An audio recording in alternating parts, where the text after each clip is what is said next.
દર્શક મિત્રો નમસ્કાર। હાલ સોશિયલ મીડિયામાં વેપારીઓને ટાર્ગેટ કરી હનીટ્રેપ કરતી ગેંગ રાજકોટ વિસ્તારમાં સક્રિય બની છે, ત્યારે આ ગેંગનો પર્દાફાશ કરતી રાજકોટ ગ્રામ્ય પોલીસ ગતરોજ જામકંડોરણા પોલીસ સ્ટેશન વિસ્તારમાં વૃદ્ધ સાથે બનેલ હનીટ્રેપના બનાવમાં 2 મહિલા સહિત 7 આરોપીની ધરપકડ કરવામાં આવી હતી। બ્યુરો રિપોર્ટ અભિનવ સુરત ન્યૂઝ। સંવાદદાતા એચ.એમ. પરમાર ગોંડલ। સોશિયલ મીડિયાથી એ લોકો સારા માણસોને સિલેક્ટ કરીને એના નંબર લેતા હોય, પછી આ નંબર ઉપર આ ગ્રુપની જો મહિલા મેમ્બર છે એ લોકો મેસેજ કરતી હોય, હાય હાઉ આર યુ એ ટાઈપના।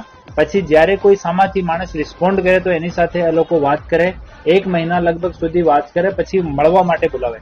મળવા માટે જ્યારે માણસ આવે તો 2 વ્હીલર વાળા સાથે એ લોકો મળતા નથી, કેમ કે આ લોકોને એવો માનવો છે કે 2 વ્હીલર વાળો આના જો એક્સટોર્શનની મની છે આ પે કરવામાં સક્ષમ કદાચ ના હોય, તો જ્યારે કોઈ 2 વ્હીલરની વાત કરે તો લોકો ના પાડે તે 4 વ્હીલર વાળા સાથે મુલાકાત કરે, પછી એની ફિક્સ આઈડેન્ટિફાઈડ લોકેશન છે ત્યાં લઈને આ છોકરી આ જો ભોગ બનનાર છે એની ગાડીમાં બેસે છે અને આ સુનસાન જગ્યામાં જઈને અને પોતાના જો માણસ છે બીજી ટીમ રહે છે આને મેસેજથી જાણ કરે છે કે ભાઈ હું ત્યાં પહોંચી ગઈ છું, તમે લોકો આવી જાઓ।